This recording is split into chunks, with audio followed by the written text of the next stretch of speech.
Whoever you are, whomever you love, wherever you are at this moment and wherever you are in your life's journey, you are welcome to this place of memory and hope, where we share our joys and our struggles and our quest for what is good and true.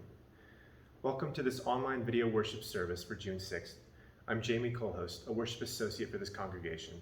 Our minister, the Reverend John Cullinan, is on sabbatical, and I am delighted to introduce our guest speaker, Susan Gisler. Susan Gisler has been attending the Unitarian Church of Los Alamos since 1993. In 2006, she began sitting with the Buddhist meditation group at the church, led by Henry Finney, and then with John Ambrosiano. Her interest in Buddhist writings and psychology has led her to explore right or wise speech, the topic of today's talk. She is a retired pediatric nurse practitioner and had worked both in the local pediatric practice and in the Los Alamos school system. She, with her husband Galen, enjoy traveling to visit their two children and their families, and have one wonderful granddaughter and another grandchild on the way in November. We welcome Susan to our pulpit today. As Unitarian Universalists, we affirm and promote the inherent worth and dignity of every person and the interdependence of all life. We come together to learn from each other, and we draw inspiration from many sources to work together to build communities of greater justice and compassion. I'd like to extend a special welcome to anyone who is joining us for the first time. Please sign our virtual guest book. If you would like to learn more about our church, you can contact the church office for more information. Whether you are visiting us for the first time or have been part of this congregation for years, may this time we set apart from our everyday concerns help us see what is most important to us, in ourselves, in each other, and the world around us. Thank you.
Good morning. Today's chalice lighting is a reading by the late Reverend Gordon B. McKeeman. Let there be light. Let there be light.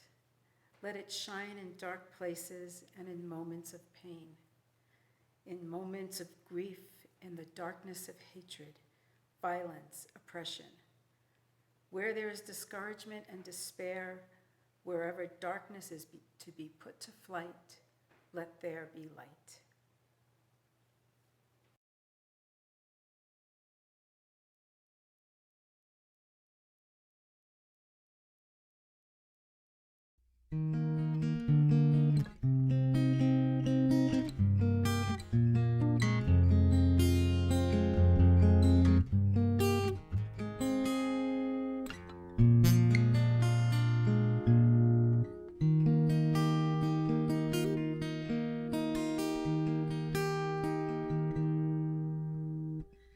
We would be one, as now we join in singing our hymn of love, to pledge ourselves anew to that high cause of greater understanding of who we are and what in us is true.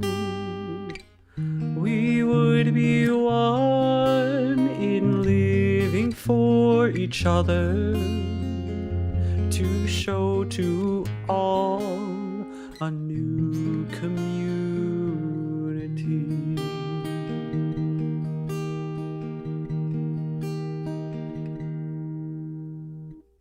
We would be one in building for tomorrow a nobler world than we have known today.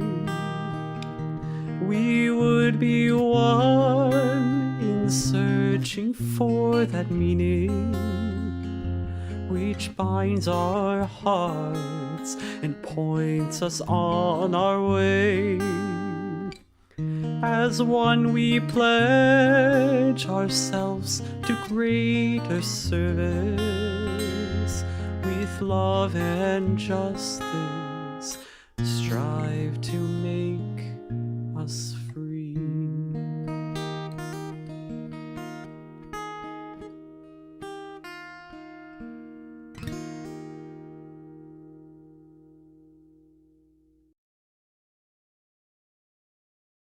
Love is the doctrine of this church, the quest for truth is its sacrament, and service is its prayer. To dwell together in peace, to seek knowledge in freedom, to serve life in fellowship, to the end that all souls shall grow in harmony. Thus do we covenant with each and with all.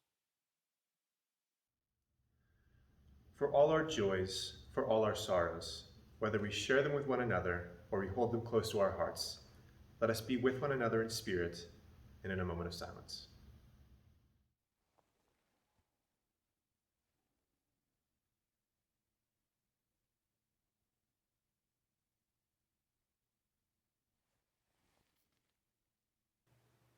In the spirit of prayer and meditation, I will be reading a pastoral prayer that is adapted from the prayer of Shantideva, an 8th century Buddhist monk and a major source of inspiration to the Dalai Lama. May I be a guard for those who need protection. When I seek protection, may I find it and share it. For those who wish to cross to the further shore, may I be a boat, a raft, a bridge.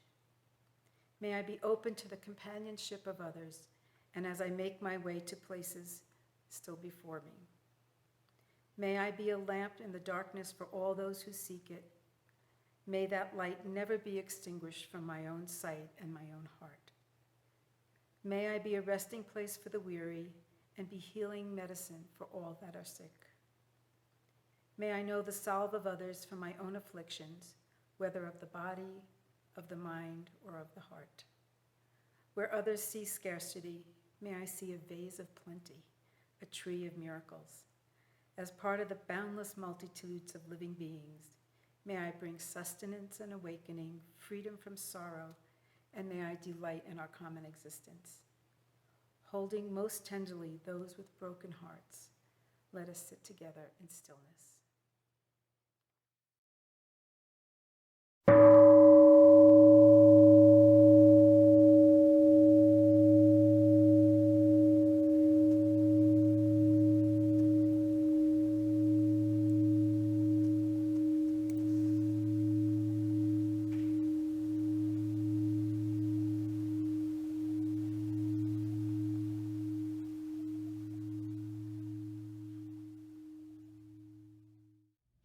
Hi guys.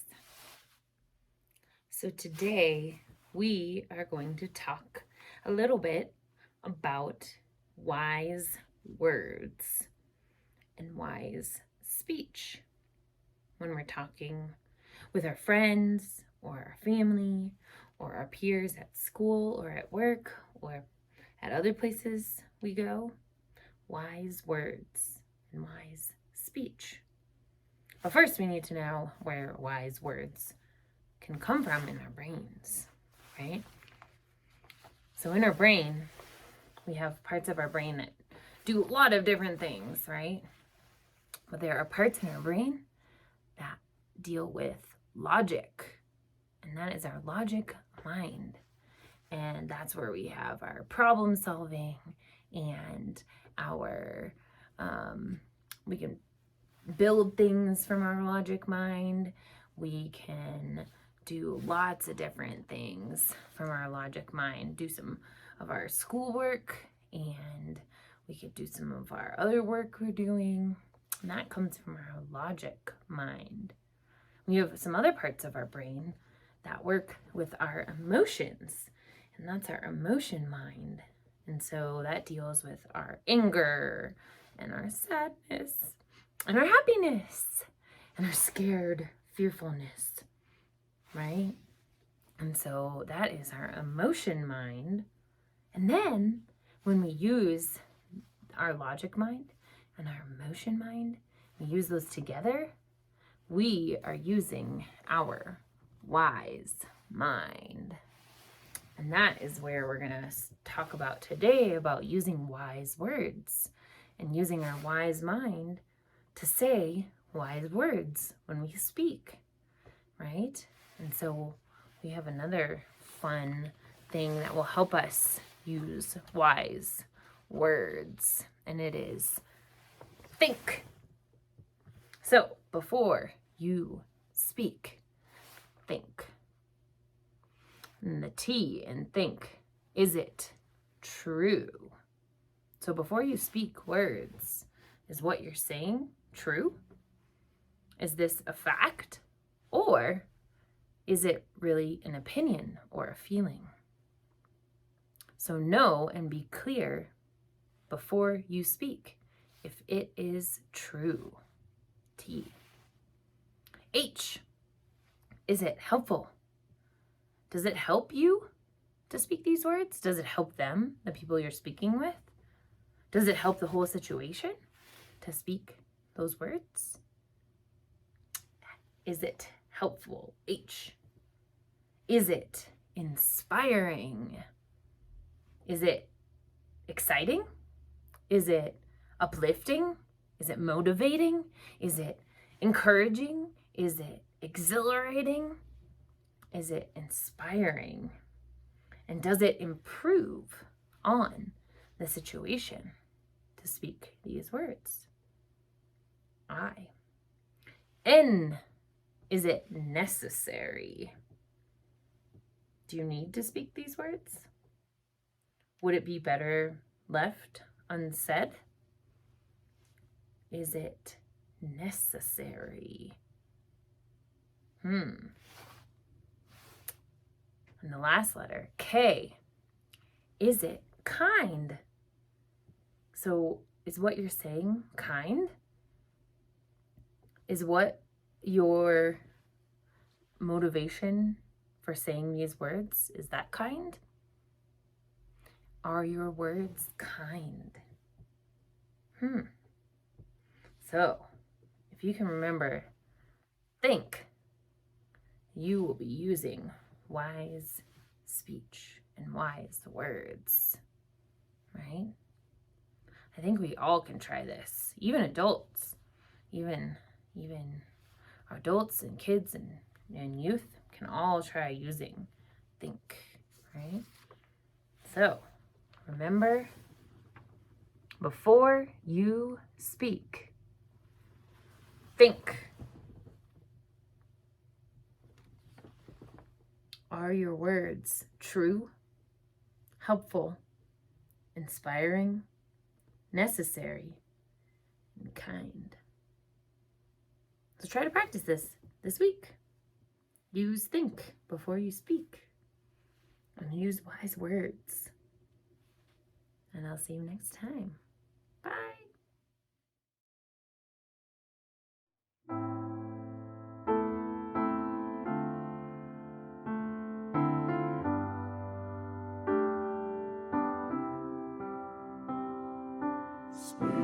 Spirit of life, come unto me. Sing in my heart all the stirrings of compassion.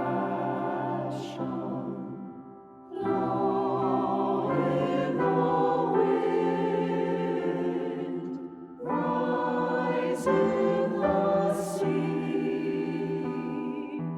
move in the hand, giving life the shape of justice. Wounds won't be closed, wings set me free. Spirit of life, come to me, come to me.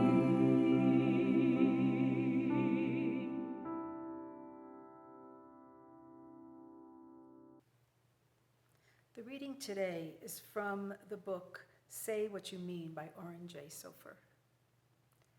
Words are a kind of a magic.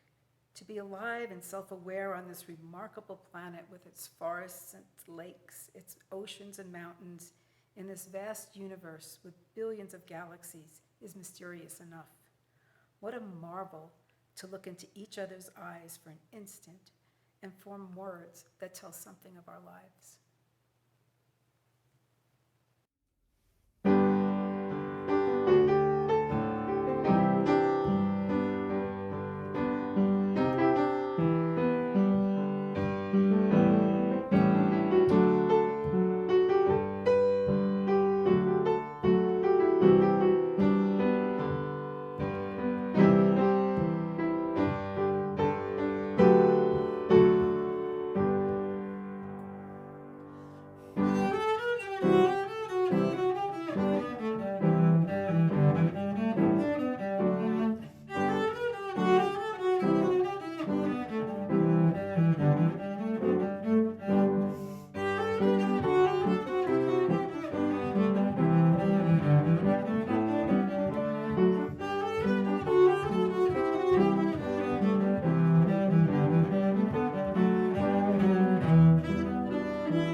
This talk today is focused on right or wise speech. I'm offering it as food for thought or discussion, things to consider when looking at the effects of our own speech or how someone's words affect us.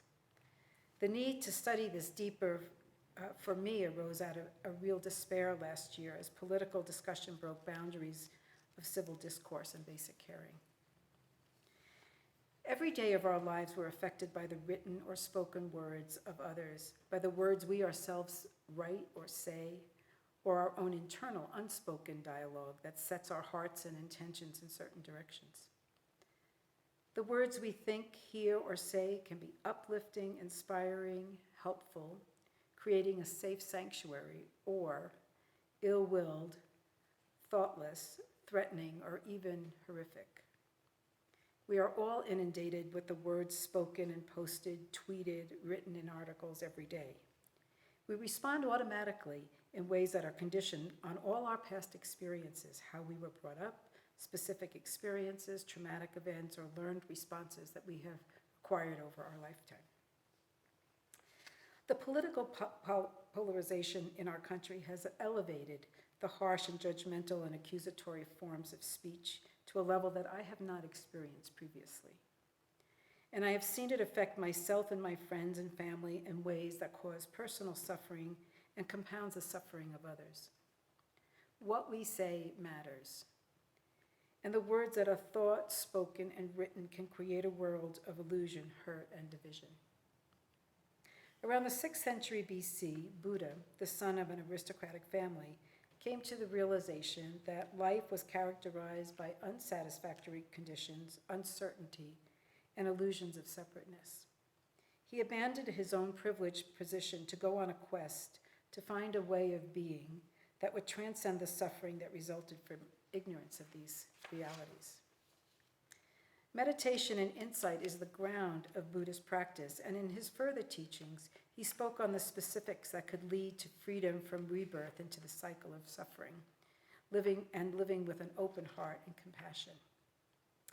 The Eightfold Path is an ancient roadmap to realizing our true potential, as Oren Jay Sofer put it in his course on right speech that I participated in a year ago. The cause and effects of speech were considered so important to the Buddha that the right or skillful speech is one of these eightfold paths. This is not a judgment or moral, ethical right or wrong, but a practice that leads to a lessening of suffering and harm and to a growth of compassion and loving kindness. So what does wise or right or skillful speech refer to? So we can explore what the Pali texts state about skillful speech. And that this is quoted. And what, monks, is right speech? Abstinence from false speech, abstinence from malicious speech, abstinence from harsh speech, and abstinence from idle chatter. This is called right speech. And this is from the Samyutta Nikaya. In other places, it's written more in the positive tone of right speech, in which we say that right speech must be truthful, kind, promote goodwill and harmony, and be beneficial and timely. So they can be seen as ethical guidelines, but they can point a finger at how to create a healthy space between the speaker and their audience, where the reality of the worth and dignity of every human being is recognized and our interconnectedness is acknowledged always. Indeed, healthy communication can be an important factor in social transformation. Words that we say or are said to us can lead us to change or transform from greed, hate, and delusion to seeing things in a new light, opening us up to compassion, empathy, and connection. So let's start with the first quality of speech, that it be true. This seems like it should be fairly straightforward. Say what you know to be true, say when you don't know the truth of something, and don't speak falsely. Speak without a hidden agenda and without intent on manipulation. But the subtleties of telling or not telling the truth becomes apparent when we really start paying attention to what we say and hear daily. Look no further than our political discourse. Listen to the advertising claims in the media, promises of looking young forever and weight loss claims. Listen to how we reframe and share our own experiences to appear in a good light. Constructing a persona, say, on Instagram and Facebook that shows a somewhat distorted view. Look at how we avoid saying how we're really feeling. We often say, I'm just fine, when we're not. Not expressing our needs in clear and truthful and direct ways is more common than we'd like to think. There are so many ways of looking at truth and truth-telling.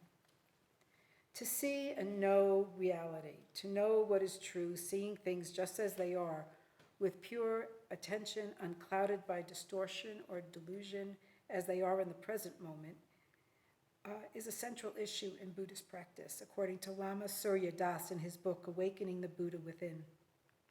But for all of us, not just Buddhists, the practice of observing ourselves clearly, taking into account different perspectives, and at the same time being very present is difficult, but it is vital as our multifaceted culture struggles to become more inclusive. How we see truth changes if we start noticing our body reactions, our emotional undertones, recognizing and acknowledging how our circumstances, and especially our privilege, our place in societal strata, can color our view of reality or truth. The art of introspection, mindfulness, and especially listening deeply to all people. Taking time to get away from the loud din of news or social media, taking time to work or sit or walk in silence to observe our feelings, emotions, and physical pain are all ways of resetting or checking how we're seeing the reality of a situation. When we can do that regularly, we become more informed with a deeper wisdom on what is true and how to convey and speak that truth. The next quality of speech to strive for is that speech be kind and that we avoid harsh speech. Mark Twain, in his satirical essay on the decay of the art of lying, wrote, "An injurious truth has no merit over an injurious lie, neither should ever be uttered." Harmful or harsh speech can appear through the guise of joking, sarcasm, or the use of words as we blame or accuse another person of wrongness. The end point of where we want it to be is obscured because the listener is reacting to the pointed finger and the intent to blame, hurt, or judge instead of connect. When we are on the receiving end of that, we become defensive and resistant. Our hearts, our ability to hear or empathize with the other shrinks. We are less likely to recognize the feelings of another person. So this part of wise speech has to do with the emotional tone of our speech. Someone who abandons harsh speech, quote, becomes a speaker of words as are innocent, pleasing to the ears and lovable, as to go to the heart and are civil, desired of the many and dear to the many. And these words are attributed to the Buddha in the Salayaka Sutta. Well, that sounds very good, but it pretty much falls apart for me if I'm feeling threatened, fearful, or experiencing what I would call in myself self-righteous anger. Marshall Rosenberg, in his book, Nonviolent Communication, A Language of Life, writes about anger and its place in contributing to the violence of our planet. Even some expressions of righteous anger, anger at injustice, although it may shame and intimidate a person to comply, works against actually allowing the other person to change their heart. One has to be careful here as to not take this as an invitation to allow abuse by another person, or to not speak up if we're witness to violence or injustice. The trauma caused by injustice and its long-lasting effects is real, and sometimes requires speaking in uncomfortable truths. But being cognizant of timing, working with the intention of connecting with the other person in a helpful way, can open up a path for the other person to hear. And in many of our interactions, looking deeply and carefully, understanding the causes and our own needs behind our arising anger is vital. We can then learn how to express the underlying need that was threatened and ask for what we wanted, and avoid the conditioned, harsh, blaming language that is so easily used. I do recommend the book as good reading by Rosenberg, and especially this chapter that I'm quoting from, entitled Expressing Anger Fully. I need to add here that in cases of repeated or extreme trauma, removing oneself from interaction, maintaining a boundary of space and non-communication can be a very appropriate response to preserve one's own mental or physical safety. Kind speech in this case would apply more to how we are talking and taking care of ourselves. So the next is speech that promotes goodwill and that we avoid malicious and divisive speech. Slander, backbiting, gossiping are widespread in our interactions, whether in person or on social media. The result is disharmony and suffering for the people involved. In the same sutta that was quoted above, the Buddha's words are that the person who abandons or abstains from malicious speech does not repeat elsewhere what he has heard here in order to divide these people from those. Thus he is one that reunites those who are divided, a promoter of friendship, who enjoys concord, rejoices in concord, delights in concord, and is a speaker of words that promote concord. So it is curious, and I wonder why gossip can feel so natural and in good fun. Joseph Goldstein, a Buddhist teacher, suggests in his book on mindfulness that it becomes a reaffirmation of self in relationship to another person when we gossip, and that there is ego gratification when we're talking about someone else's faults. There is often an us and them component that solidifies our group standing. When Goldstein decided to finally spend some months trying not to gossip and to talk about another person if they weren't present, he found at first that he had very little to say. But he also found that his thoughts became less critical and judgment over that time. So developing a practice of avoiding gossip and backbiting can be beneficial to our own sense of peace and equanimity, as well as expressing clearly that reality that we are all, without exception, connected. The next quality of speech is avoiding useless speech or idle chatter. The more contemporary interpretations that refer to lay people do not refer to the small talk as chit-chat or friends with friends or in business contexts. That kind of conversation can be connecting and set a cordial tone. This has more to do with speaking at the appropriate time, speaking with facts, and speaking about things that are helpful. It can be about the energy that is brought to a conversation. Is it rooted in kindness, concern, or connection, or is it a careless and self-promoting, self-serving diatribe? Sometimes in this context, connecting with our intention will encourage a better tone in our conversations. One meditation teacher, Jonathan Faust, used this acronym, WAIT, W-A-I-T, meaning, why am I talking? Contemplating the answer to this at any point while we're speaking may often cause us to pause and reset, making our words more relevant, helpful, and focused. So for these four aspects of speech, is it true? Is it kind? Does it promote harmony? Is it useful and timely? We all have our strengths and we have our weaknesses.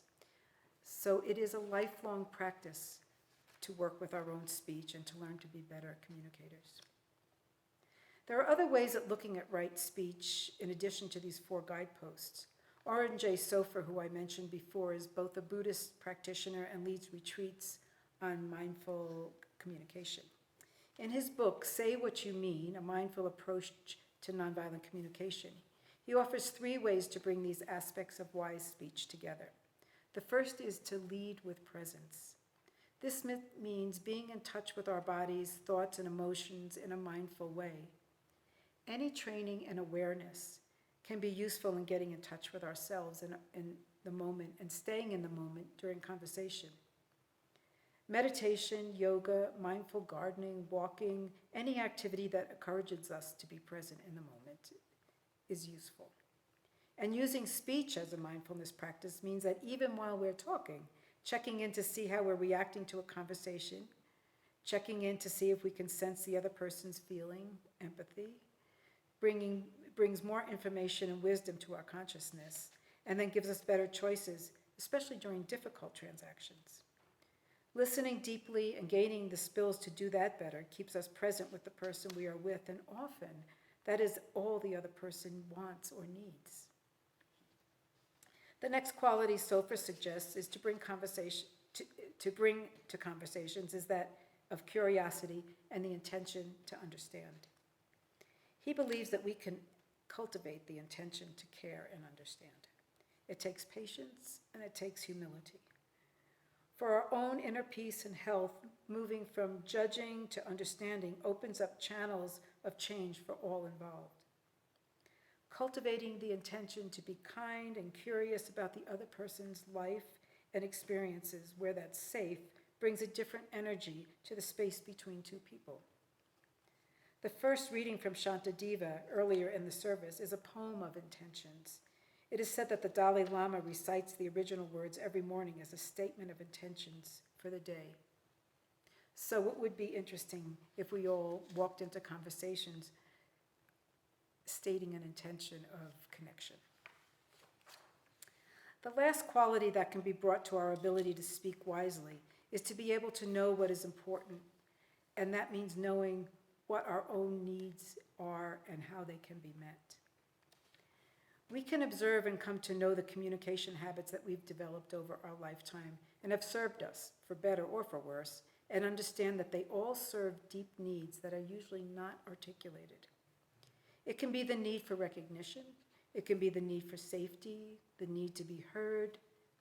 In the larger societal conversations, it can be the need for justice or compassion.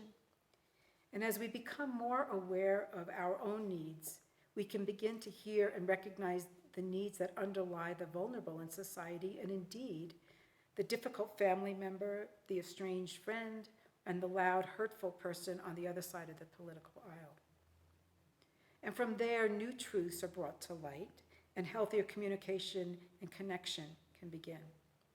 The real dialogue will begin when we see each other's needs and see the pain and joy in ourselves and the people we previously saw as the other. The cultivation of the quality of right or skillful speech is a radical practice. It includes developing a sense of presence in ourselves and in the person or people that we're relating to in the conversation. It concerns a curiosity about the other people and forming an intention to reach understanding. It is developing an understanding of our unspoken needs and the needs of the other person or people. If they remain unspoken, they take on a life of their own.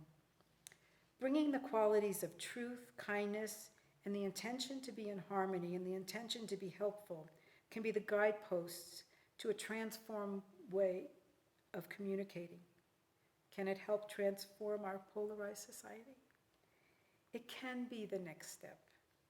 I can only invite you to consider these practices and then see what the results are. May it be so.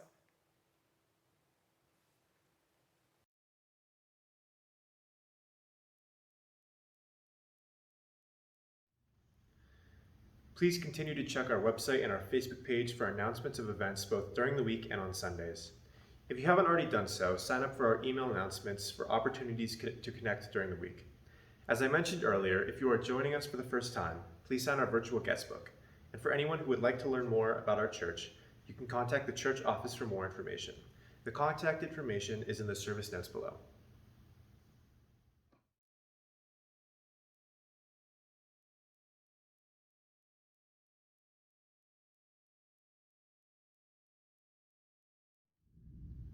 Our offering for the month of June is taken up on behalf of the Los Alamos Juvenile Justice Advisory Board. JJAB strives to help youth and their families in our community feel connected, valued, and recognized. By partnering with other community organizations, JJAB assists with concerns regarding youth and family issues by providing individualized case management, parenting workshops, youth activities, and free classes and training. 100% of all offerings collected this month will be given to our partner.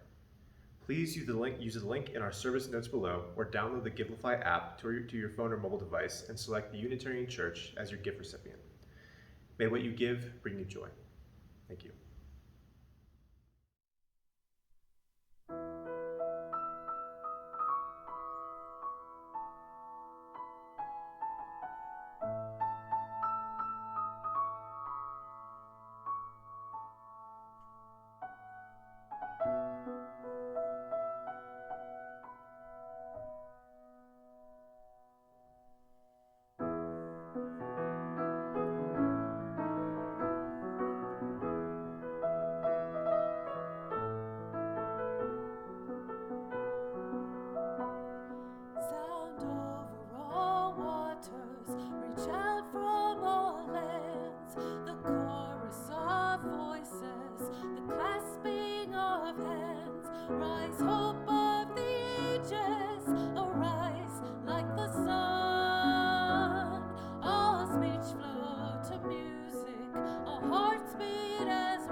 Thich Nhat Hanh is a Vietnamese Zen master, teacher, and peace activist and translator of many Buddhist texts.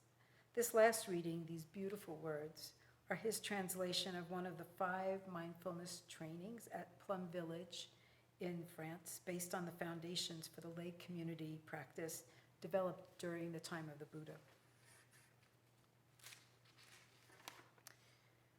Aware of the suffering caused by unmindful speech and the inability to listen to others, I am committed to cultivating loving speech and compassionate listening in order to relieve suffering and to promote reconciliation and peace in myself and among other people, ethnic, religious groups, and nations. Knowing that words can create happiness or suffering, I am committed to speaking truthfully, using words that inspire confidence, joy, and hope. When anger is manifesting in me, I am determined not to speak. I will practice mindful breathing and walking in order to recognize and to look deeply into my anger.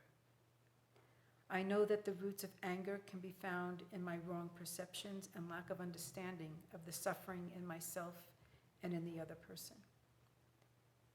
I will speak and listen in a way that can help myself and the other person transform suffering and see the way out of difficult situations. I am determined not to spread news that I do not know to be certain and not utter words that can cause division or discord. I will practice right diligence to nourish my capacity for understanding, love, joy, and inclusiveness, and gradually transform anger, violence, and fear that lie deep in my consciousness. May it be so.